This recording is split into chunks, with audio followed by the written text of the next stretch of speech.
So now we have talked about how to solve a quadratic, how to graph a quadratic, how to find the vertex of a quadratic.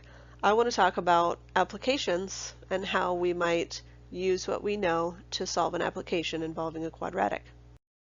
So this application is actually using the position function, and we first talked about this in the chapter 1.5 through 1.8 section.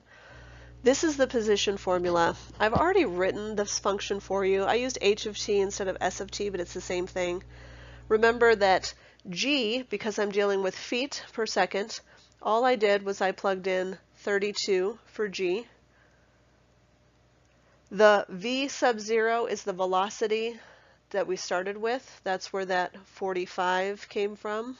The s sub 0 is the initial height. That's where the 5 came from. So you will be asked to actually write the equation and then solve it, but that's how I came up with this equation that I gave you, h of t.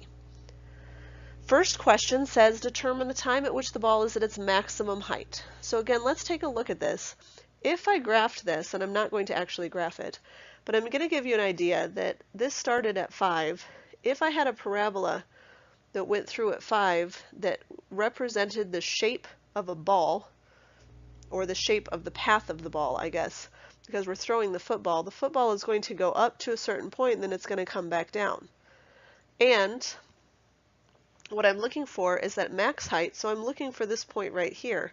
Well, we know that that's just code for this is the vertex of our parabola. So lucky for us, we have just spent the last 2 or 3 videos talking about how to find the vertex of a parabola. So let's go ahead and do it. To find the x value, I'm going to take the opposite of b over 2a.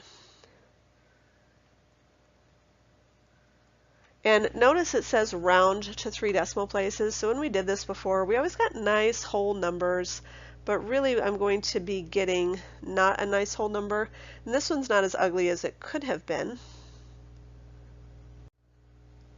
But I get 1.40625. They have asked me to round to 3 decimal places, so 1.403. Now, keep in mind that in this function, t, which is kind of like our x, this is time, and this represents height or position. So when I solved for x, I just answered this question. The ball is at a maximum height at 1.403 seconds. I would write a full sentence, but for the sake of time, I'm just saying it. Then it says, what is the maximum height? So that is code for give me the y value of the vertex. So the y value says, take your function, plug in 1.40, and I'm actually going to plug in 1.4025 because it's more precise.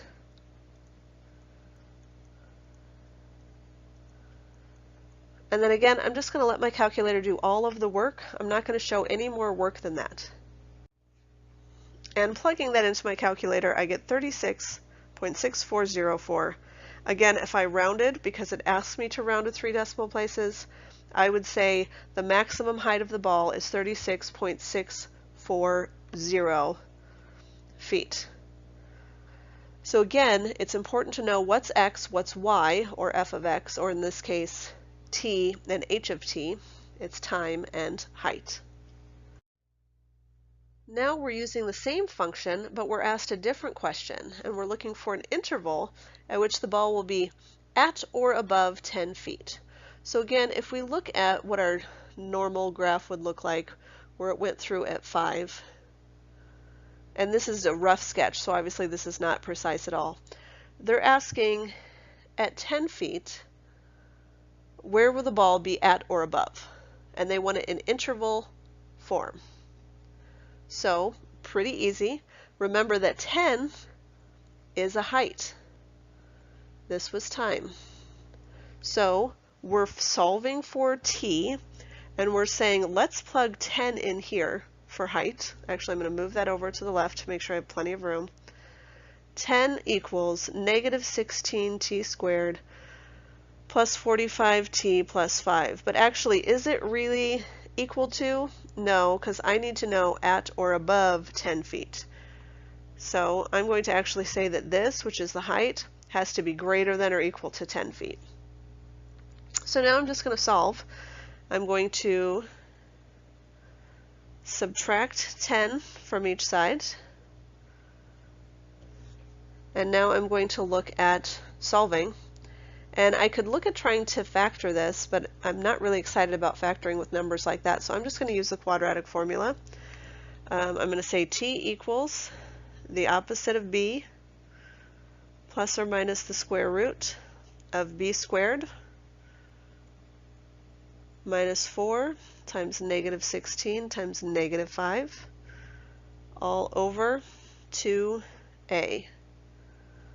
Again, utilize your calculator. Don't feel like you have to show too much work for my benefit, because I don't want you to show so much work that you actually end up making a mistake. So I'm going to plug in everything inside the radical. Remember, that's known as the radicand. I plug all of that in. I get negative 45 plus or minus, this is the square root of 1705 over negative 32. The square root of 1705 is a decimal, which I'm fine with because we know we're going to have to round. So I get t equals negative 45 plus or minus, 41, again, just use your calculator, 41.29. Now it says round to 3, which means up here I'm actually going to go to like 4 or 5 places. I went to 4. Because you want to be more precise than that, and then negative 32. So I'm going to find my two places. I'm going to take plus and I'm going to take minus, and I'm not going to rewrite those just for the sake of time. So if I take negative 45 plus 41.2916 divided by negative 32, I end up with 0.1158875, and then I'm going to do the same thing, but I'm going to put minus 0.41, etc., divided by negative 32, and I get 2.6966125. And again, I'm going to end up rounding to 3 decimal places, but I want to talk about the fact that I got 2 answers, and here it makes sense to have 2 answers. Because the ball started at 5 feet, then it would make sense that the ball hits 10 feet on the way up and then hits 10 feet on the way back down. So on the way up, the ball is at 10 feet at 0.116 seconds, and then it's at 10 feet again on the way back down at 2.697 seconds. Now notice I'm looking for the interval. So it's at that at both of those times, but all of this time in here, it's at or above that. So in interval notation, it would be a closed bracket, 0.116, comma, 2.697, again closed bracket because it says at, so it's an or equal to question. Here's one for you to try on your own. Try all 3 parts. Again, this is very similar to our last one. The only difference is we're dealing with meters, etc. So last time this was negative 1/2 times 32 because we're dealing with feet per second. This time it was the negative 1/2 times 9.8 because we're dealing with feet per second, meters per second. So that's why I ended up with negative 4.9 instead. But same idea. Find the answers to all 3 questions, then press play to see how you did. So again, the time at which the stone would be at its maximum height, again, is the vertex, because this is the same idea. It's a stone, it's going up, it's coming back down, etc. So here, it's just negative b over 2a. So really, I just have negative 10 divided by negative 9.8, and that gives me 1.0204, etc.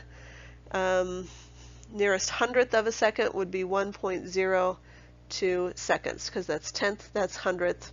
I didn't have to round up.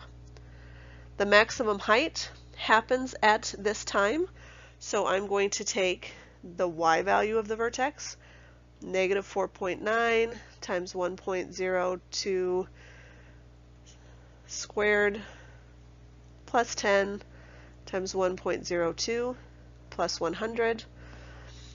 While I plug this all into my calculator, you can be doing the same.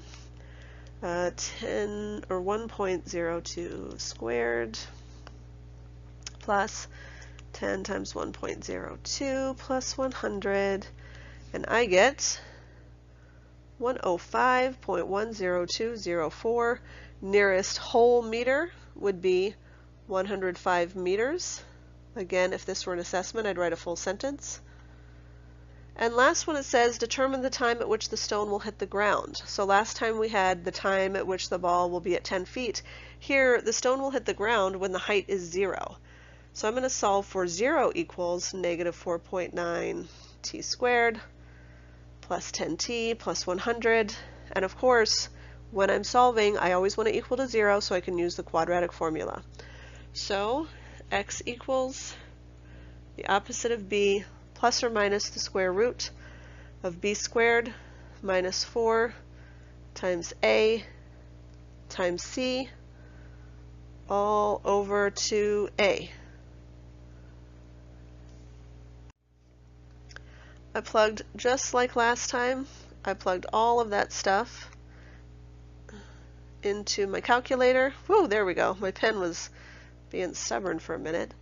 And I got x equals negative 10 plus or minus the square root of 2060, which was 45.3872, all over negative 9.8. Ooh, watch out for that x equals.